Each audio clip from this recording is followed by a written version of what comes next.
پاکستان کو بھی اس جنگ میں اسی وجہ سے دھکیلا گیا تھا. اب اس کو ضرورت پڑ گئی ہے روس کی اور امریکہ کی, پاکستان کی, تو اور رشیا نے بڑا ویلکم کیا. رشیا کا کیا انٹرسٹ ہے اس میں؟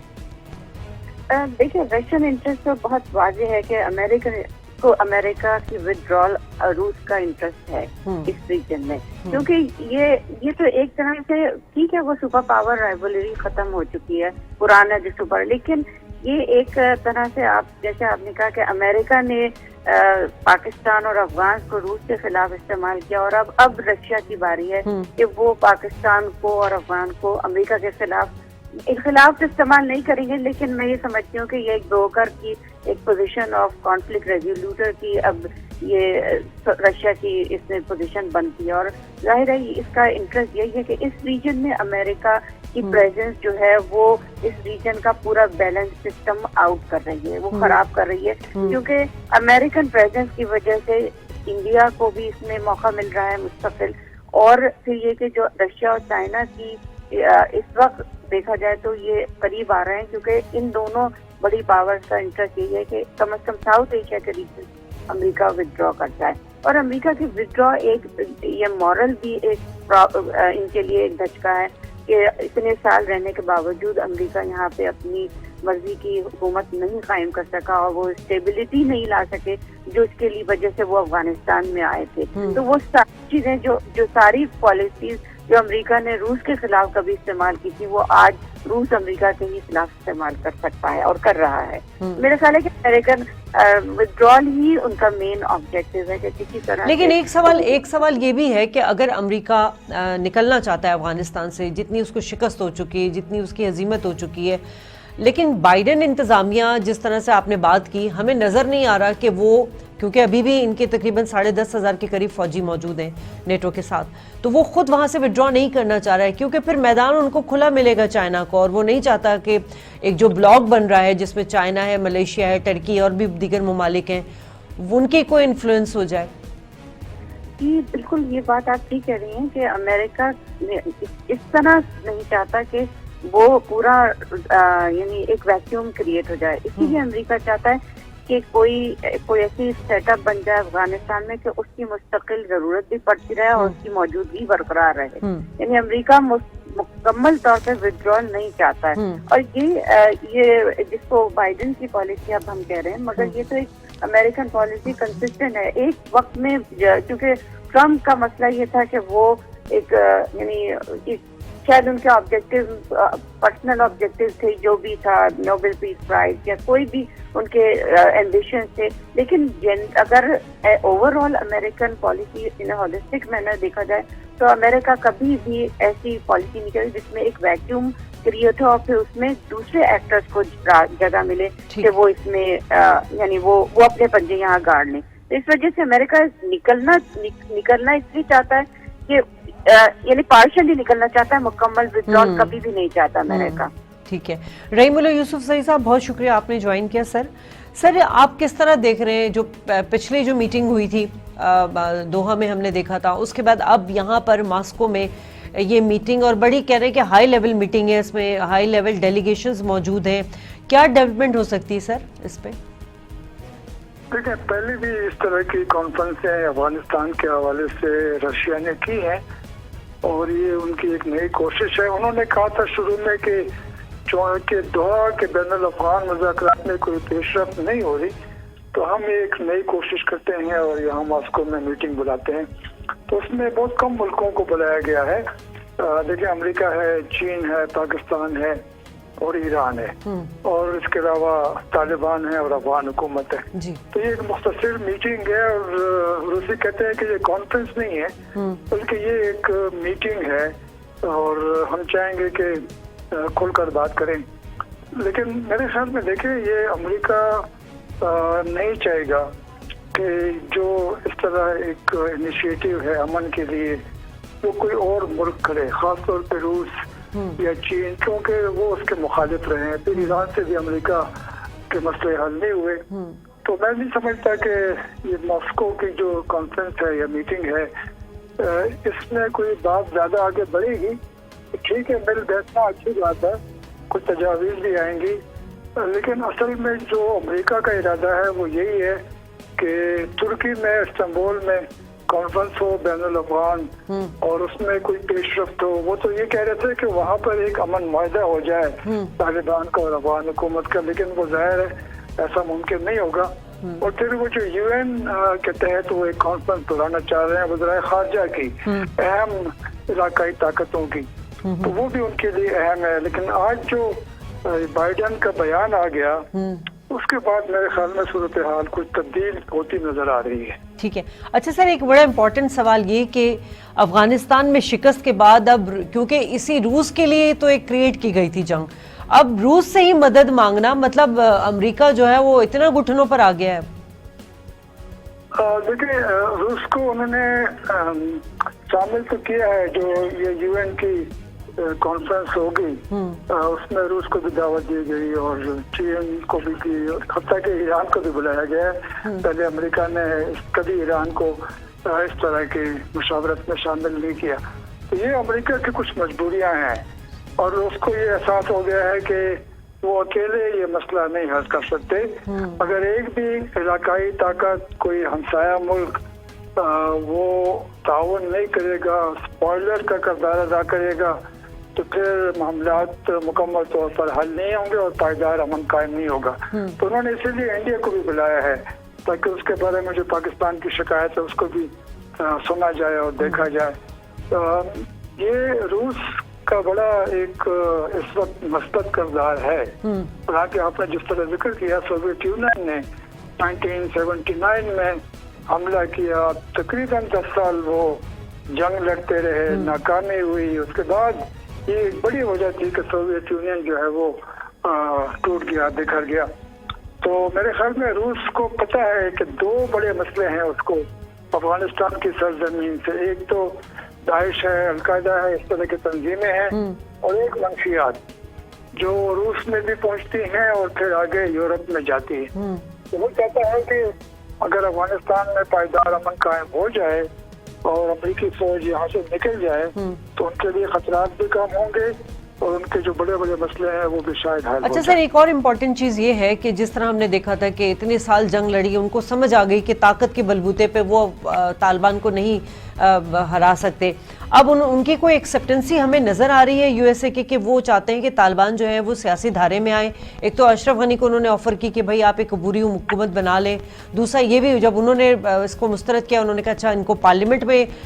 میں جگہ دی جائے, جسے طالبان نے بھی مسترد کیا, اور طالبان نے کہا ہمیں وہ والا افغانستان چاہیے جو امریکہ کے آنے سے پہلے تھا.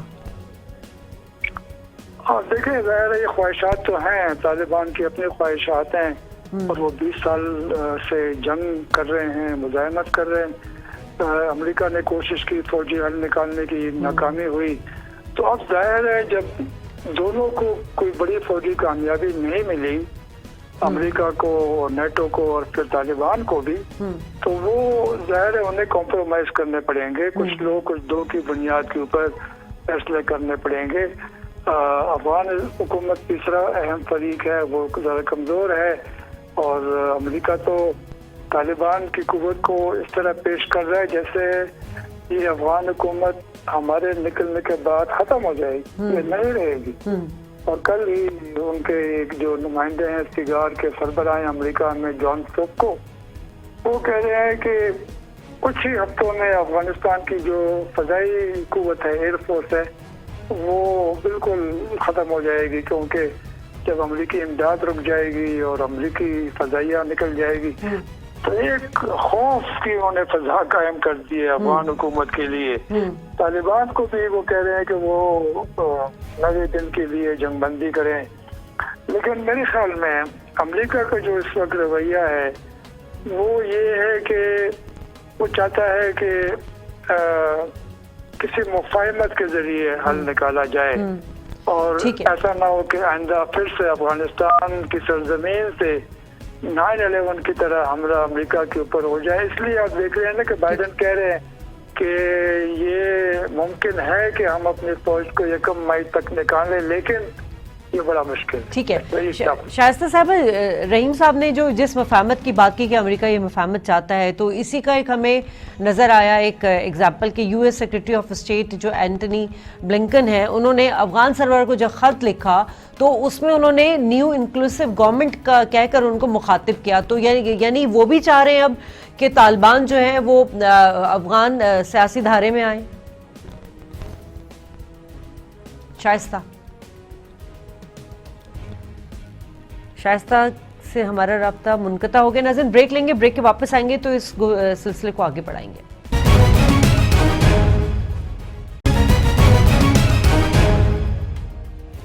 ویلکم بیک ناظرین. شائستہ، ہم بات کر رہے تھے کہ رحیم صاحب فرما رہے تھے کہ اب وہ چاہتے ہیں امریکہ کے مفاہمت کا راستہ نکلے، تو یہی ہمیں ایک وجہ نظر آئی کہ U S secretary of state جو اینٹنی بلنکن ہے، انہوں نے جب افغان طالبان کو خط لکھا تو انہوں نے نیو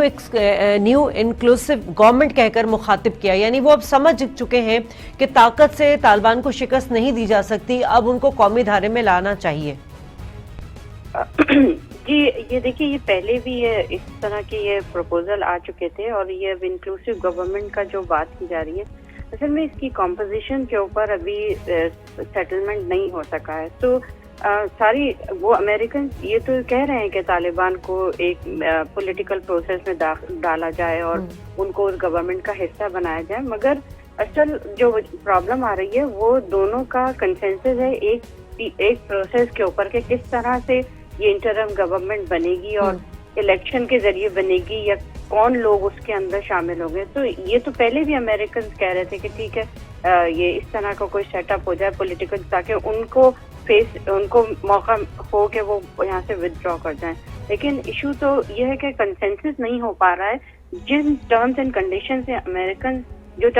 سے امریکنز آفر کر رہے ہیں طالبان کو، وہ طالبان کو ایکسیپٹیبل نہیں ہے، اور اسی وجہ سے پہلے بھی پیس پروسیس کامیاب نہیں ہو سکا. اور اب اگر ابھی بھی وہ انہی اس کنڈیشنز کے اوپر جمے رہے تو ہو سکتا ہے کہ یہ پھر دوبارہ سے ایک ڈیڈ لاک کی سچویشن ہو جائے. جیسے رحیم صاحب نے ابھی یہ کہا کہ وہ ٹرکی میں وہ چاہتے ہیں کہ سارا جو کنکلوژن ہو اس کا وہ ٹرکی میں ہو، اور اسپانسر جو ہے وہ نیٹو اسٹیٹ نہ کہ رشیا ہو. تو یہ ایک اسپانسرشپ کی بات ہوگی، لیکن جو اصل مسئلہ آ رہا ہے وہ تمام پارٹیز کا کنسنسس ہے آن دا پیس ڈیل جو ہونے جا رہی ہے.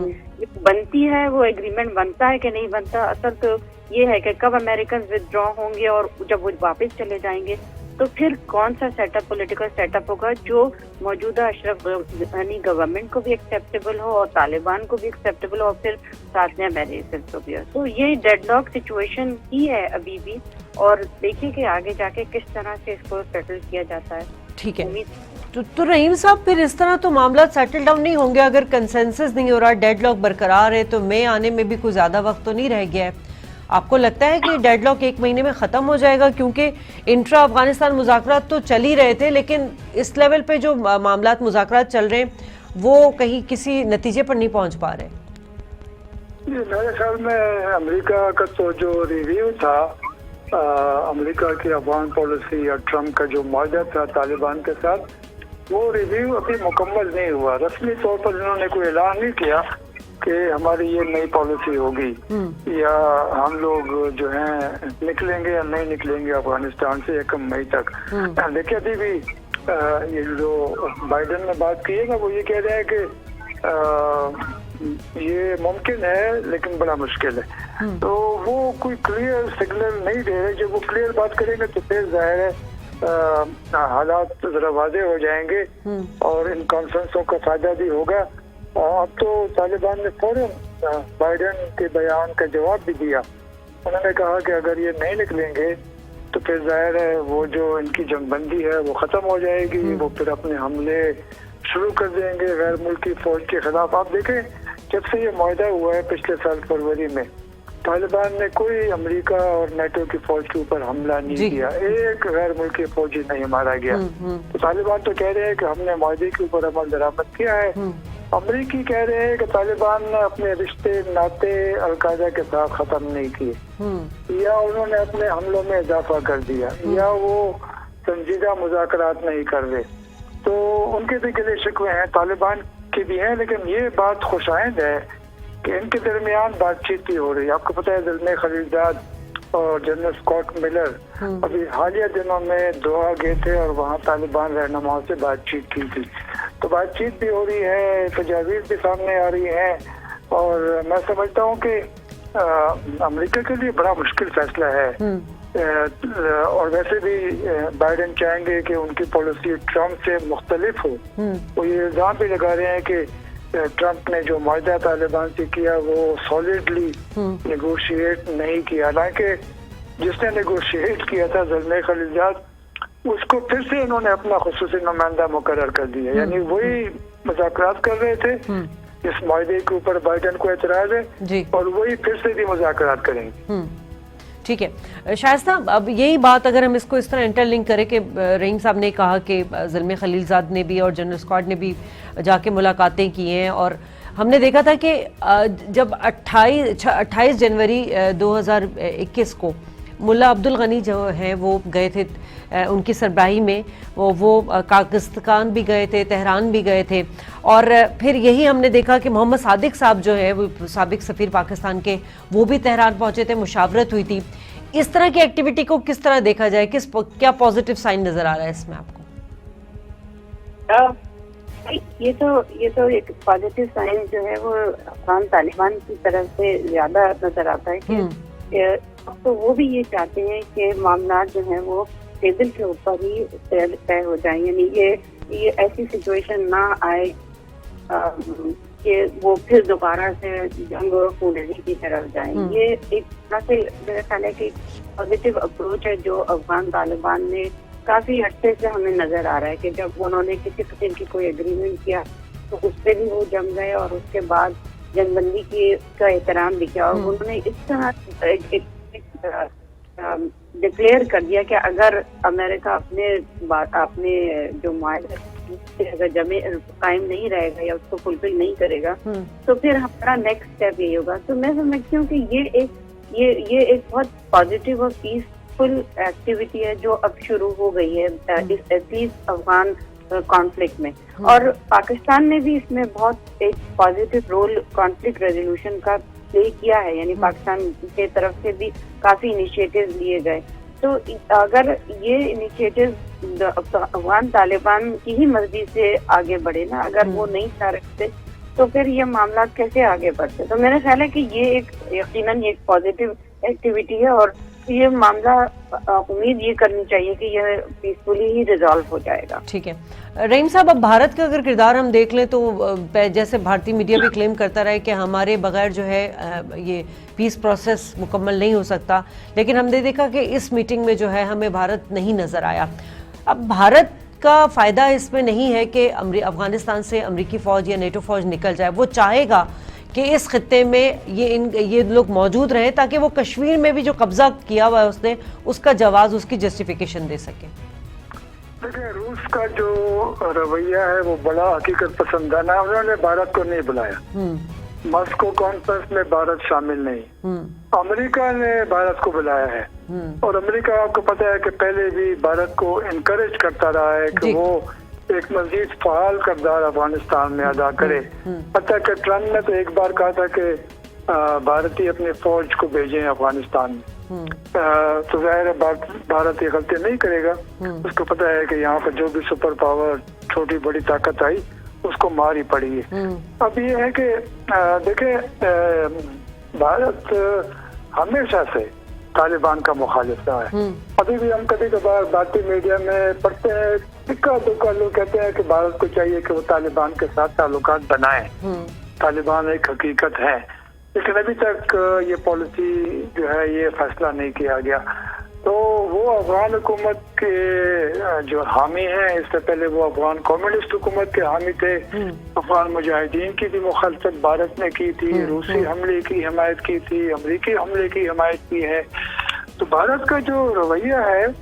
وہ ایسا ہے کہ وہ اپنے مفاد کے لیے وہ سمجھتے ہیں کہ ضروری ہے، لیکن اگر طالبان اس نظام کا حصہ بن گئے تو پھر بھارت کی مشکلات میں اضافہ ہوگا، اور یہ بھارت جو کہتا ہے کہ ہمارے بغیر